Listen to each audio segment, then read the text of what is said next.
فرد حمام اشترى صاحبه وروح من طنطا اسكندريه ولا روح من طنطا مصر، هو الراجل اشترى مكانه واشترى صاحبه، وانا اروح اطلبه تاني؟ ومعلش هو مش مديله اعتبارات، انت من بلد لبلد، اللي مروح ده فرد حمام شاطر يستاهل انه يكمل حياته في المكان اللي هو فيه. تروح عليه كويس، حمام حلو قوي. وجم بقى الحمام في اسكندريه، فرد الحمام اللي بيتفتح بيروح ولا حمام قاعد كلهم. ما فيش غير اسعد قعد عنده حمام هو حريصه، ما طيروهوش، رموه في السلاكه، والراجل جالهم قال لهم في حمام كده كده ما اتفتحش ما روحش. الكلام ده بقوله هكلمك على تاريخ واكلمك على حاجه ثانيه. انت خدت بالك من ايه؟ الراجل قال لك الحمام ما اتفتحش. السلام عليكم ورحمه الله وبركاته، حلقه جديده من قناه مهندس الغايه المصريه كريم رشيد. النهارده يا جماعه هنتكلموا كلمتين حلوين قوي في حق الحمام، طبعا مع ضيوفنا اللي مشرفينا ومنورينا النهارده ومنورين اسكندريه كلها. طبعا اول حاجه معايا اخويا كريم بحر صاحب القعده الجميله اللي احنا قاعدينها ديت على دماغي من تمام. ومعانا اخونا ابراهيم بدر. السلام عليكم محترم يا باشا. الحاج ابراهيم منور الدنيا ومنور اسكندريه ومنورني يا حبيبي. حبيبي ومعانا باشا، الله يبارك صلاح. لك حبيبي. ابو صلاح عريس اليومين الجايين دول، اخويا وحبيبي حبيبي يا باشا. العريس المنتظر عريس المنتظر. وطبعا معانا اخونا وحبيبنا محمد عرفه حبيبي عرفه. السلام عليكم ورحمه الله وبركاته لكل متابعينك ومشاهدينك يا استاذ كريم. حبيبي ابو بدر، الحكايه اللي انت كنت بتكلمني عليها من شويه انا عايز اسمعها منك والناس كلها تسمعها. احنا كنا بنحكي في مقالب الغواي في الحمام. تمام. كان عندنا في طنطا الغواي بياخدوا من بعض حمام عشان يدخلوا من منطقه لمنطقه. تمام. ف شخوره حمام بشخوره حمام عند بعض. تمام. باخد منك فردين حمام اسيبهم، بثبتهم عندي. لا ما بثبتهمش. تمام. باخدهم اسيبهم في الاول يسحبوني ولا اديهم لك بالليل او هم بيروحوا لك في نفس اليوم. تمام. الفكره كانت كده. وكانت بتنجح؟ طبعا بتنجح. تمام. عشان حمام جاهز وحمام محدود. تمام. طالما الحمام جاهز اي فرد حمام يطلع يسقف في وشه بيمشي وراه. طب ممكن اسالك سؤال في الحته دي قبل ما تكمل بس؟ دلوقتي انا لو خدت حمامتين من غايه اسلام وخدتهم وفتحتهم في الاوله، مش يسيبوا الحمام ويجروا على غايتهم الاول بسرعه؟ لا، انت بتاخد فرد حمام هو شغلته انه بيقشر في الحمام. تمام. الله ينور. هو كل ما بيجي يسحب والحمام طالما الحمام اللي ورا منه جاهز، تمام. فرد الحمام وهو بيسحب فرد الحمام السحيب ده شغلته انه بيبص على القطيع اللي وراه. تمام. ما بيمشيش كده، الله يعني ينور. يمشي لازم تلاقيه باصص وراه، يسحب يبص وراه كده. وانت بتكون عارفهم الحمام طبعا، ده. ما هو الغاوي بقى صاحب الحمام اللي بيديني حمام وعارف هو حمامه بيعمل ايه. تمام. الله ينور. بس فالمهم كان واخد فردين حمام، منهم واحد ابيض مرسل. الغاوي الابيض مرسل ده ما كانش بيحطه في وسط الاوله بتاعته، في وسط حمامه. تمام. الغاوي بقى عمل فيه ايه؟ تاني راح ماسك فرد الحمام وبقلم فلوماستر عامله دباني ريشه وريشه. صاحب الحمام جه معاهم دباني وعمال فرد الحمام، طبعا فرد الحمام طفيف ما بيحطش في الاول، الحمام يحط فرد الحمام الدباني ده لسه ما حطش يقوم مدي عليه بقيه الحمام. تمام. الكلام ده وصل لحد العشاء يمكن، يعني يعتبر خلاص هيركن حمام منه، وفي الاخر مسك فرد الحمام وقفل عليه الباب، نزل قعد على قهوه الغواي. انا مسكت دباني. ماسك دباني ومتاخر الابيض، فقعد بقى جنب الغاوي صاحبه اللي هو مديله فردين الحمام يسحبوه. اخبارك ايه؟ عامل ايه؟ وانت ما فتحتش للابيض النهارده؟ قال له ازاي يا عم؟ والله فاتح له والله فاتح له مش فاتح. هو الراجل بيحلف صادق. بيحلف صادق. فقال له الابيض ازاي؟ الابيض ده ما بيتاخر، الابيض ده ما ينفعش انه يتاخر. وفي الاخر قال له انا ماسك فرد حمام من عندكم عطر. فقال له لا يا معلم، لا يا كرودي انت خلاص كده. انت خدت فرد الحمام بتاعك. فرد الحمام ده بتاعك. الله ينور عليك. دي حاجه من مواقف وطرف الغيه. طبعا مواقف كتير ظريفه بتحصل في غايه الحمام. حبيبي عرفه، موقف حصل معاك، موقف معلم معاك جامد قوي عمرك ما تنساه. تمام. امال في ايه يا عم؟ احنا بنتكلم في محتوى حمام. عمال اكل في بسبوسه يا باشا. اتفضلوا معانا. طب بنتكلم اسلام وسيبنا دلوقتي. اسلام، موقف حصل معاك جامد قوي وعمرك ما تنساه لغايه دلوقتي. كنت واخد مع أولى في يوم بتاعت واحد حبيبنا يعني من طنطا من جنبينا، وقسمت في فرد حمام وما كنتش متوقع ان الفرد حمام دوت يحط معاه بسهوله كده من كليته. كان نوعه ايه؟ كان شقلباز. وانا يعني كنت انا سني صغير، يعني مثلا كنت 15 سنه، وانا يعني بشوف الفرد الحمام دوت اللي هو مثلا ايه قبلها ب6 سنين 5 سنين ورا بيقطع مع والدي، وفي الغية عندنا بطلع الغية وانا صغير كده بشوفه في الدورة وبيمشي للخصم التاني دوت يروح له مننا. ففي يوم والدي كان في الشغل ومحدش طلع الغية، فطلعت انا فتحت الحمام. كان عندنا الحمام عندنا بنتدبس البيبان، الدبوس اولها والدبوسين تاني. ففتحت، فالحمد لله خدوا في المجال، وقسمت بالشرابات دوت والفردين كمان. المهم ايه الحمام اشتغل شويه، مشي فرد بقى شرابات لوحده، هو كده بيتاخر معايا ويعني غاوي. المهم كبسه فايق شويه، شغلت الحمام حبه كمان حط، لقيته قدامي على العرق. فانا ولا سرقه، وكان ناس وصوله كل حاجه، بس ده يعني من الفرد الحمام اللي انا جامد؟ كان جامد بامانه والله العظيم. شلباص. كان شلباص هو الاصفر ولا ابيض فحم. في اصفر هنا؟ لا، احنا طنطا عندنا الهندي احمر فابيض، مش التاكسي. لا مش تاكسي، ما هو هندي بيتكلم بس صح. على اصفر. ايوه هو محمد بيتكلم على صح. احمر انت، على في اصفر وفي احمر هندي بقى. ايوه بس هو كان احمر الصراحه. انا بسالك الهندي دوت كان حد تريش يعني كده؟ لا مش هندي، لا هو هندي احمر ولا هندي في الهند؟ هندي من الورود الحمر. عايز موقف حصل معاك ما تنساهوش مدى حياتك. سنه من السنين كنا مفتحين سبربير، كنا جايبينه من القاهره. كان اشرف في الجيش وهو جاي من الجيش جاي. مش اشرف كيرو، واحد عندنا اسمه اشرف عندنا في السوق عندنا. وفتحنا، هو كان فتحناه وهو فرد حمام اشقر. هو جري اليوم كله، جه اخر اليوم واحنا بنرموا الاوله ونجروا البيبان، كلم من الحمام ومع الاوله راح في المجال. زنقوا اللي هو عبد الحق وجا منه في الكحل. كليوباترا، احنا في كامب شيزار. كليوباترا ارض السودا قدام، لسه ده مشوار بعيد عن هنا كمان. يعني احنا بسبورتنج عند الازرق اللي هناك. ايوه من عندنا لهنا بعيد. من هنا بقى عند اللي هو عبد الحق ابعد ايام. ده جالنا في الكوره، فضلنا نربطه لغايه لما شال الحماشه. وشرباز نديتي كنت شاريه من السوق من اخويا وحبيبي ايمن الحبروك. كان في السوق هنا عندنا في اسكندريه وانا كنت عايل، هو كان شاب صغير، كان اماكن في الكليه. خدت منه شرباز نبيتي شرباز ما اشوفش زيه النهارده في حلاوته. طاير في شربازات حلوه ياما، لكن زيه طاير لا. حوده وحلب احمر. المهم اللي سيبك خلينا في الشرباز. فتحت الشرباز ده طلع وقعد وبتاع. فتحت اول ما جبته من الجمعه فتحت عايز. طلع ابراهيم وطلع على الغيه وقام ولعب ونزل. وكان ساعه النش قام ركن البيت اللي جنب منه وخد في المجال واتفضل اجواء المنطقه كلها. وكمل للحرس وضربت اتهيت احمر للي هو عبد الحق استرالي، كان مسيط على الدايره دي كلها. ضربت له ضربه صقر. وانا زانق بالليل في الكحل، زانق عليه وفرد حمام جامد بيروح من اي حد. زانق عليه بالليل وانا زانق، راح الصقر عاطي الحمام واحده ولا حمامتين ولا الكلب. يعني بيشوف الصقر يحط لوحديهم، لو وقف في المجال يجي يحط. عاملين واحده بيدان، هو خلاص واحده دي تي زي ما بيقولوا. دي تي خلص. كريم، موقف حصل معاك في غايه الحمام ما تنساهوش ابدا. والله يا باشا انا عاوز اقول للغوايه حاجه بس. قول يا حبيبي. مش موقف، انا نفسي اقول للغوايه حاجه. نفسي اتفرج على نشة حمام صح. نفسي اشوف مجال كده محدش ياخد يسقط وينام. نفسي جايه خلي بالك، جايه ان شاء الله في كل منطقه، جايه كل منطقه، بقول لك ايه، كل بلد. مناطق ياما قوي في القاهره. اقول لك على حاجه، وفي اسكندريه بتجهز حمام وعايزين يرموا حمام. اقول لك على حاجه، كلنا بنناشد بالموضوع ده والله العظيم ثلاثه. نفسي مفيش حاجه اسمها خد ونام. هيحصل الايام الجايه لسبب بسيط، اللي هو اللي كان مربي حمام. اولا طبعا احنا غواي وعارفين ظروف البلد وظروف الدنيا. اللي كان مربي حمام لاجل اي حاجه خلاص، لاجل تجاره، لاجل كلام من ده. النهارده الناس دلوقتي بتتفرج، يعني الناس دلوقتي الكلفه غاليه، علاج الحمام بقى صعب وبقى كتير قوي. فدلوقتي اللي مربي حمام غاوي غاية الحمام. يعني ابو بدر انت قصدك تقول ان هي هتصفصف على غوايه الحمام؟ لا غاوي يعني اللي ما يقدرش يبطل حمام بمعنى اصح. بص يا ابراهيم، هم كلهم اخواتنا وحبايبنا وعلى دماغنا من فوق اي دواء حمام.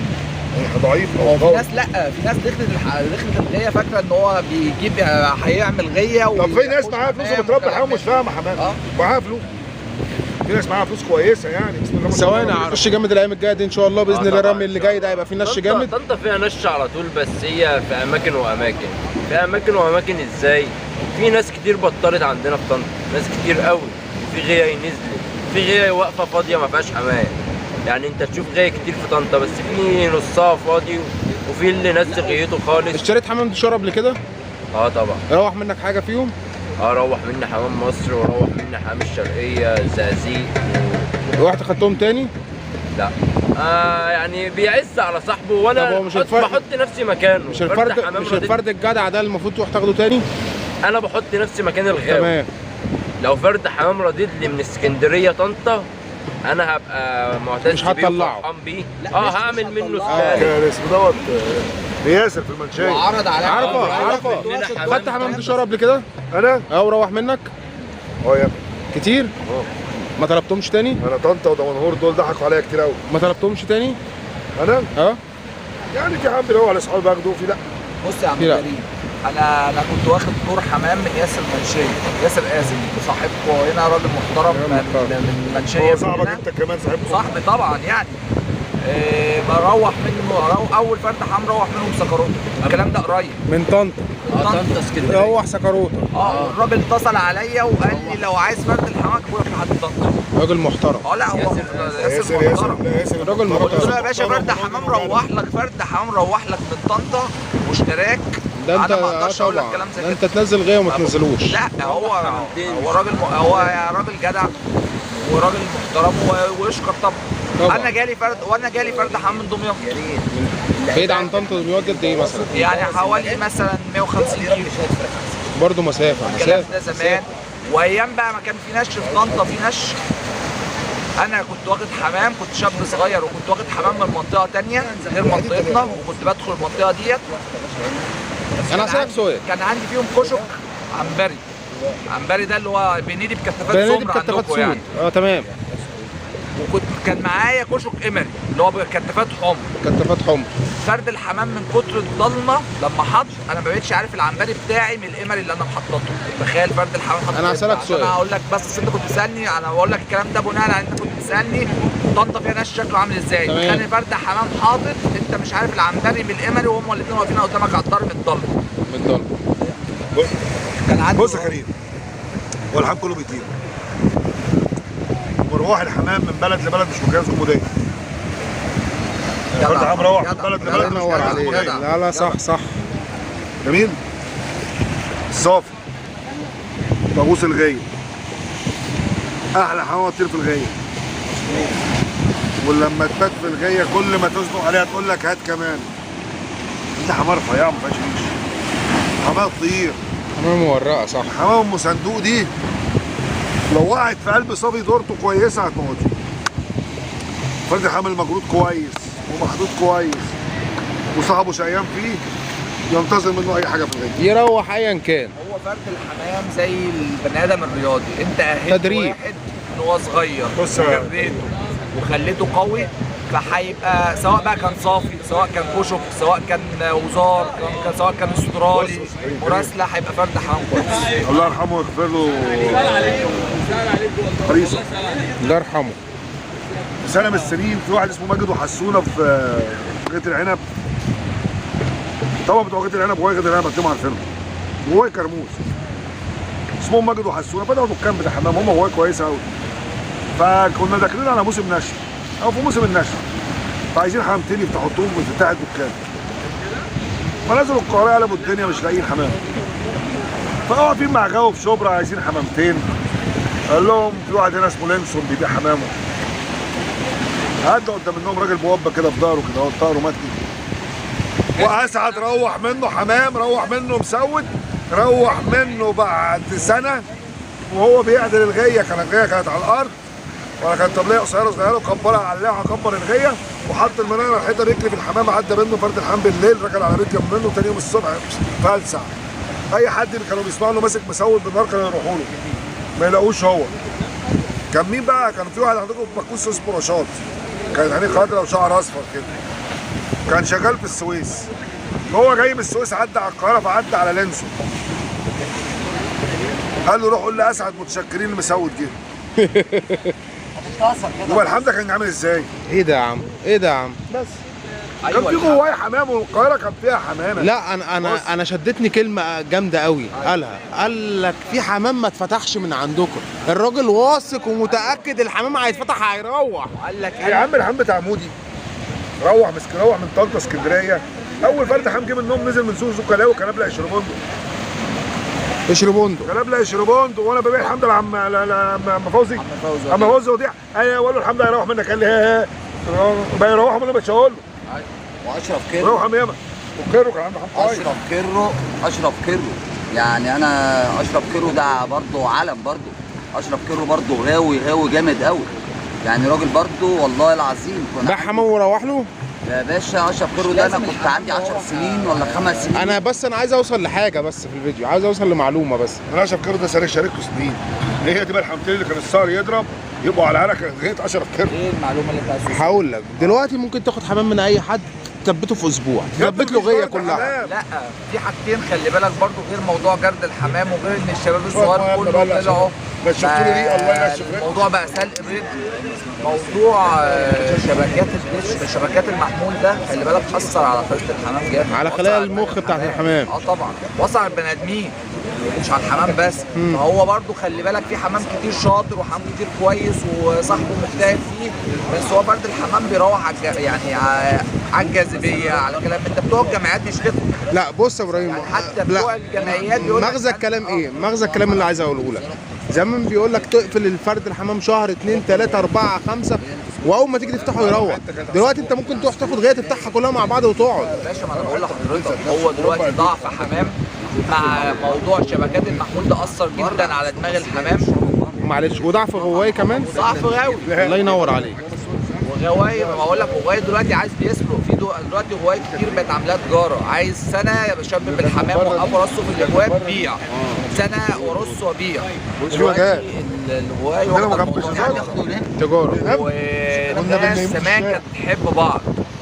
انا كان جنب مني راجل محترم اسمه عم حسين نمر، كان ايام ما النش كان في رمضان، ايام ما كان عز النش في رمضان، انا كنت لما احوش فرد حمام، الحمام عندي مثلا لفيت عب او لفيت داره زي ما بيقولوا مثلا فرد، كان عندي 6 7 حمامات يتنهم طايرين لحد بعد العشاء. فانا طبعا كنت كان والدي ووالدتي طلعوا عمره، فكنت بروح افطر في بيت جدي، الف الحمام ارجع الساعه 10 بالليل الاقي عم حسين دوت قاعد على السطح عمال مراقب حمامي عشان خايف عليه. يقول لي يا ابني حرام عليك، انا قاعد الحمام بتاعك لسه حاطط من شويه. وهو راجل معلش في الكلمه ولا ما يعني شوف هو الراجل حرصه عليا لدرجه قد ايه حب وبيربي فيك حاجه كويسه. الواد زمان كانوا بيحبوا بعض وخافوا على بعض. الموضوع مش تجاره، الموضوع كان محسوب حسابات تانية كتير قوي قوي قوي، كانت فعلا غير مزاج. هسألك سؤال، اتفضل. في دلوقتي مجال زغاليل عندكم؟ لا مفيش. لا ليه؟ او في حتت كتير جدا. انا عارف ان في كتير قوي. ما انا بقول لك يا باشا، ما انا بقول لحضرتك الموضوع دلوقتي ان الغوايه ذات نفسها بقت بتسكت، ما بقى فيش حد بيفكر ان الحمام لازم يمشي بالترتيب زي بتدخل ابنك مدرسه، ينفع تدخله على اعدادي على طول. لغايه دلوقتي بتدخل على اعدادي وعلى ثانوي، لكن بتقول له اجري. بيجري بيمشي نفسه. وبقول لك عيل صغير توديه بلد تاني تقول له روح. فالحمام عشان كده بقى حمام ضعيف. حمام ضعيف. قله تدريب وقله فهم وقله غوايه وقله وقت. الناس برضه الله يكون في عونها، الناس دلوقتي معلش عشان الواحد يبقى موظف ولا واحد شغال في حاجه بعد ما بقاش اذنك وقت زي زمان. مستر ابراهيم اتفضل يا باشا. هقول كلمه بس انا ورا الكاميرا مع كريم. تعالى كده تعالى بالله عليك زي ما فيش كوتش يا كوتش. الله عليك الله عليك يا عم محمد. والله هو بس يبقى هو طالع او الناس اللي بتجهز للنش الجاي باذن الله. ما انا بقول لك اهو، يعني الغاوي دوت يبقى طالع غيته، يبقى همه اللي هو يتمزج. يعني انت كده كده مربي حمام، وانت كده كده يعني مربي حمام حلو لنفسك وحش لنفسك. فانت حلو او وحش احنا دي ما بنتكلمش فيه، احنا بنتكلم في غيه دلوقتي. انت دلوقتي طالع غيتك، اطلع يا عم خد مزاجك من الحمام اللي انت بتاكله وبتشربه دوت. هي ساعه كل يوم هي ساعه يا عم، لو نص ساعه بس، النص ساعه ديت تنشها تبقى حمامك جاهز، حمامك طالع واخد في المجال، حمامك مسلوب، مفيش فرد حمام بيقع.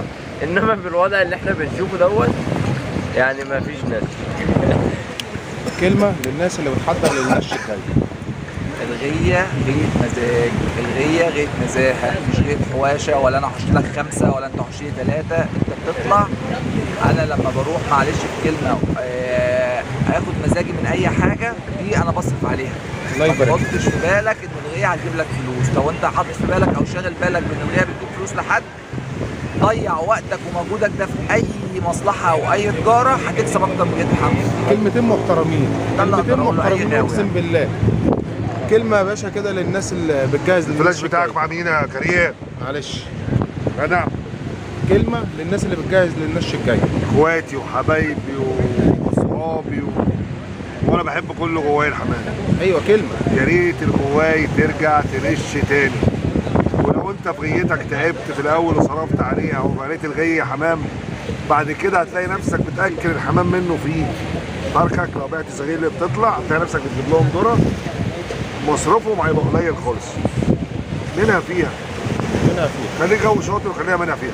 الله يبارك لك. كلمه للناس نفس السؤال. يا ريت يا باشا الحمام يرجع تاني، حب الحمام يرجع تاني، حب الناس ترجع تاني لبعضها. بإذن عاوزين الله. مجال، عاوزين مجال، مش عاوزين سقط. عاوزين غاية الحمام دي ترجع تاني زي زمان، عاوزين كده نشوفوا غيامة حمام، مش عاوزين سقط. ان شاء الله كل ده هيرجع تاني. يا ريت، نفسي والله العظيم عشان بإذن الجيل اللي الله. طالع يعرف معنى كلمة ايه حمام، ايه نش حمام ايه وايه نش زنق حمام، ليل ايه دي متعة يا باشا. دي كده بتجيب كرسيك وتقعد تتفرج على الحمام، دي متعة، حياة الله يبارك تانية. لك يا مش اخد وانام وده ياخد وينام. طب وبعدين ايه المتعه اللي انت اتمتعتها؟ المتعة اللي انا انت اتمتعتها مسكت برضه زمان، حمام؟ اللي انا اتفرج على المتعة الحمام وهو طاير كده، اللي انا اخد مع ده واخد مع ده واخد مع ده واخد مع ده، مش مهم اتمسك. عرف قصدي يقول لك ان انا المتعه مش متعتي لما يكون عندي حمام جامد بيتفضل على كريم الرشيد وبيروح منه. الله ينور عليك. دي هي متعتي. دي المتعة. لما يكون عندي بيوت جامده والناس بتقول ان فلان عنده بيوت، دي متعتي. الله ينور لما عليك. انت حد فرد حامي يقول له الله يبارك لك. الله ينور عليك. هي دي المتعة يا باشا، كريم انت كده هتقع. حاجة جميلة قوي. وعايز اقول للناس دي شرفونا ونورونا، الناس بتاعت طنطا، ربنا يبارك لكم يا رب ويديكم الصحه. وكده نكون وصلنا لنهايه الفيديو. والسلام عليكم ورحمه الله وبركاته.